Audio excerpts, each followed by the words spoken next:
नमस्कार दोस्तों। जो भी विद्यार्थी 10वीं का फाइनल एग्ज़ाम 2025 में देने वाले हैं, उन लोगों के लिए 100% टकराने वाला साइंस का यह क्वेश्चन है। इस सभी क्वेश्चन को आप लोग ज़रूर याद कर लीजिए। सभी लोग वीडियो को लाइक और सब्सक्राइब ज़रूर करें। तो चलिए क्वेश्चन को स्टार्ट करते हैं। पहला नंबर क्वेश्चन कह रहा है, पहला नंबर क्वेश्चन बहुत ही इंपॉर्टेंट है। क्या क्वेश्चन कह रहा है? प्रकाश की किरण गमन करती है।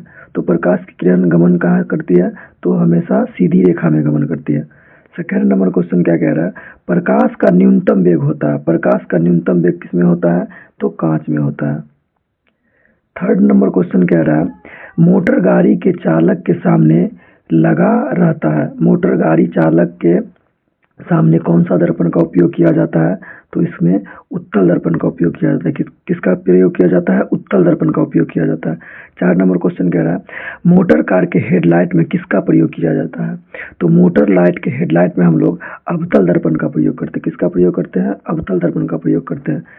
क्वेश्चन नंबर नेक्स्ट 5 नंबर, समतल दर्पण द्वारा बना प्रतिबिंब होता है। तो समतल दर्पण के द्वारा कैसा प्रतिबिंब बनता है? तो समतल दर्पण के द्वारा काल्पनिक प्रतिबिंब बनता है। कैसा प्रतिबिंब बनता है? तो काल्पनिक प्रतिबिंब बनता है। क्वेश्चन नंबर नेक्स्ट क्या कह रहा है? लेंस की क्षमता का ऐसा मात्रक होता है। लेंस की क्षमता का ऐसा मात्रक क्या होता है? तो लेंस की क्षमता का ऐसा मात्रक होता है डायोप्टर। क्वेश्चन नंबर 7 क्या कह रहा है? कह रहा है, प्रकाश की किरण का पथ दर्शाने वाले चित्रों को क्या कहा जाता है? तो प्रकाश की किरण का पथ जो दर्शाता है, उस चित्र को हम लोग किरण आरेख कहते हैं। क्या कहते हैं? किरण आरेख। ऑप्शन नंबर ए हो जाएगा आंसर। क्वेश्चन नंबर 8 क्या कह रहा है? 2D क्षमता वाले लेंस का फोकसांतर कितना होता है? 2D क्षमता वाले लेंस का क्या पूछ रहा है? फोकसांतर पूछ रहा है। तो कितना हो जाएगा? 50 सेंटीमीटर इसका राइट आंसर। क्वेश्चन नंबर 9 कह रहा है, किसी उत्तल लेंस का फोकसांतर 50 सेंटीमीटर है, तो इसकी क्षमता कितना होगा? 50 सेंटीमीटर इसकी क्षमता क्या हो जाएगा? तो इसकी क्षमता हो जाएगा +2D। इसको याद कर लीजिएगा सभी लोग। क्वेश्चन नंबर 10 कह रहा है, प्रकाश के किरणों के समूह को क्या कहते हैं? प्रकाश के किरणों के समूह को हम लोग क्या कहते हैं? तो किरण पुंज कहते हैं। नेक्स्ट क्वेश्चन, उत्तल लेंस की क्षमता होती है। उत्तल लेंस की क्षमता क्या होती है? तो उत्तल लेंस की क्षमता होती है धनात्मक। उत्तल लेंस की क्षमता कैसी होती है? तो धनात्मक होती है। क्वेश्चन नंबर 12 कह रहा है, अवतल लेंस की क्षमता होती है। तो अवतल लेंस की क्षमता क्या होती है? तो अवतल लेंस की क्षमता क्या होती है? ऋणात्मक होती है। क्वेश्चन नंबर नेक्स्ट, उत्तल लेंस को क्या कहते हैं? उत्तल लेंस का दूसरा नाम क्या है? तो उत्तल लेंस का दूसरा नाम हो जाएगा अभिसारी लेंस। उत्तल लेंस का दूसरा नाम क्या हो जाएगा? अभिसारी लेंस। और नेक्स्ट क्वेश्चन कर रहा है, अवतल लेंस को क्या कहते हैं? इसका मतलब पूछ रहा है अवतल लेंस का दूसरा नाम पूछ रहा है। तो अवतल लेंस का दूसरा नाम क्या हो जाएगा? अपसारी दर्पण। क्या हो जाएगा? अपसारी दर्पण। याद रखेगा, याद रखना, उत्तल लेंस को क्या कहते हैं? तो उत्तल लेंस को अभिसारी लेंस कहते हैं और अवतल लेंस को क्या कहते हैं? तो अपसारी लेंस कहते हैं। क्वेश्चन नंबर 15 क्या कह रहा है? निम्न में कौन सा पदार्थ लेंस बनाने के लिए प्रयुक्त नहीं किया जाता है? तो इसका ऑप्शन देख लेते हैं हम लोग। क्या कह रहा है? ऑप्शन कह रहा है जल, कांच, तीसरा ऑप्शन कह रहा है प्लास्टिक और चौथा ऑप्शन क्या कह रहा है? तो मिट्टी। तो इसमें हम लोग मिट्टी का उपयोग क्या करते हैं? नहीं करते हैं। क्वेश्चन नंबर 16 क्या कह रहा है? कह रहा है, किसी दर्पण में हमेशा वस्तु से छोटा प्रतिबिंब प्राप्त होता है। तो किस दर्पण में पूछ रहा है छोटा प्रतिबिंब प्राप्त होता है? तो कौन सा दर्पण में प्रतिबिंब छोटा प्राप्त होता है? तो हमेशा उत्तल दर्पण में छोटा प्रतिबिंब क्या होगा? प्राप्त होगा। क्वेश्चन नंबर 17 कह रहा है, किस दर्पण से वस्तु का बड़ा प्रतिबिंब बनता है? तो किस दर्पण में वस्तु का बड़ा प्रतिबिंब बनता है? तो वस्तु का बड़ा प्रतिबिंब बनता है पहला ऑप्शन कह रहा है समतल दर्पण, दूसरा ऑप्शन कह रहा है अवतल दर्पण। तो इसी में वस्तु का क्या बनता है? बड़ा प्रतिबिंब बनता है। क्वेश्चन नंबर 18 कह रहा है, प्रकाश के परावर्तन के कितने नियम है? तो प्रकाश के परावर्तन के कितने नियम है? तो 2 नियम है। प्रकाश के परावर्तन कितने नियम है? 2 नियम है।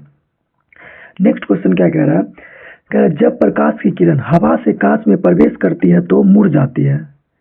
कहाँ मुड़ जाती है? तो इसका राइट आंसर हो जाएगा अभिलंब के निकट हो जाती है। कहाँ हो जाती है? अभिलंब के निकट।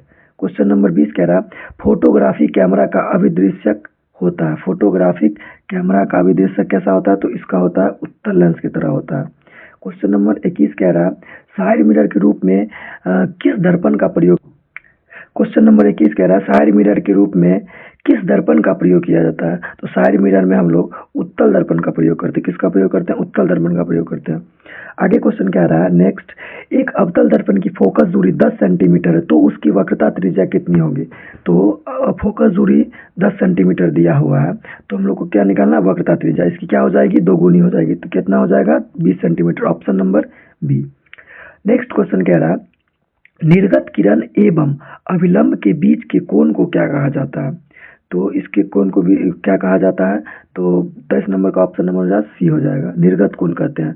निर्गत किरण और अभिलंब के बीच के कोण को क्या कहेंगे? निर्गत कोण कहेंगे। सरल सूक्ष्मदर्शी में किसका उपयोग करते हैं? सरल सूक्ष्मदर्शी में हम लोग उत्तल लेंस का उपयोग करते हैं। किसका उपयोग करते हैं? उत्तल लेंस का उपयोग करते हैं। क्वेश्चन नंबर 25, किस लेंस के द्वारा सिर्फ काल्पनिक प्रतिबिंब बनता है। तो किस में काल्पनिक प्रतिबिंब बनेगा? तो इसका ऑप्शन नंबर हो जाएगा इनमें से कोई नहीं। क्वेश्चन नंबर नेक्स्ट, परावर्तन के नियम से निर्धारित होता है। परावर्तन के नियम से क्या निर्धारित होता है? तो परावर्तन कोण जो होता है अपवर्तन कोण के बराबर होता है। तो ऑप्शन नंबर हो जाएगा इसका राइट आंसर बी हो जाएगा। क्वेश्चन नंबर नेक्स्ट कह रहा है काल्पनिक प्रतिबिंब होता है। काल्पनिक प्रतिबिंब कैसा होता है? तो काल्पनिक प्रतिबिंब हमेशा कैसा बनता है? तो सीधा बनता है। नेक्स्ट क्वेश्चन कह रहा है लेंस में मुख्य फोकस की संख्या कितनी होती है। तो लेंस में मुख्य फोकस की संख्या कितनी होती है? तो इसमें मुख्य फोकस की संख्या होती है 2। Option number A. Question number 29 कह रहा है दाढ़ी बनाने में कौन सा दर्पण का उपयोग करते हैं। तो दाढ़ी बनाने में हम लोग किसका उपयोग करेंगे? तो इसमें अवतल दर्पण का उपयोग करते हैं। किसका उपयोग करते हैं? अवतल दर्पण का उपयोग करते हैं। नेक्स्ट क्वेश्चन कह रहा है क्वेश्चन नंबर 30 देखेंगे प्रकाश के अपवर्तन के कितने नियम है। तो प्रकाश के अपवर्तन के कितने नियम हो जाएंगे? 2 नियम हो जाएंगे। कह रहा है 31 नंबर क्वेश्चन किसी माध्यम के अपवर्तनांक का मान कितना होगा? क्या होगा? तो इसका राइट ऑप्शन क्या हो जाएगा? साइन आई बट्टा साइन आर, मतलब ए हो जाएगा इसका राइट आंसर। साइन आई बट्टा साइन आर अपवर्तनांक बराबर। उसके बाद नेक्स्ट क्वेश्चन कह रहा है 32 नंबर एक उत्तल लेंस होता है। एक उत्तल लेंस कैसा होता है? तो एक उत्तल लेंस किनारों की अपेक्षा बीच में क्या होता है? मोटा होता है। किनारों की अपेक्षा बीच में क्या होता है? मोटा होता है। क्वेश्चन नंबर 33 कर रहा है अवतल लेंस का आवर्धन बराबर होता है। इसका मतलब पूछ रहा है एम बराबर फार्मूला क्या होता है। तो एम बराबर फार्मूला हो जाएगा भी बट्टा you. Option number D. Next question कह रहा है गोलीय दर्पण में फोकसांतर एवं वक्रता त्रिज्या के बीच संबंध क्या है। तो इसमें संबंध बताना है। तो आर बराबर क्या हो जाएगा? 2f, या फिर हो जाएगा एफ बराबर क्या हो जाएगा? आर बट्टा 2। इसको याद रखिएगा। क्वेश्चन नंबर 35 कह रहा है उत्तल लेंस में बना प्रतिबिंब होता है। तो उत्तल लेंस में कैसा प्रतिबिंब बनता है? तो उत्तल लेंस में वास्तविक और उल्टा प्रतिबिंब बनता है। कैसा प्रतिबिंब बनता है? वास्तविक और उल्टा। तो ऑप्शन नंबर हो जाएगा बी। तो ठीक है, आज के लिए इतना ही। फिर मिलते हैं हम लोग नेक्स्ट वीडियो में। तब तक के लिए धन्यवाद।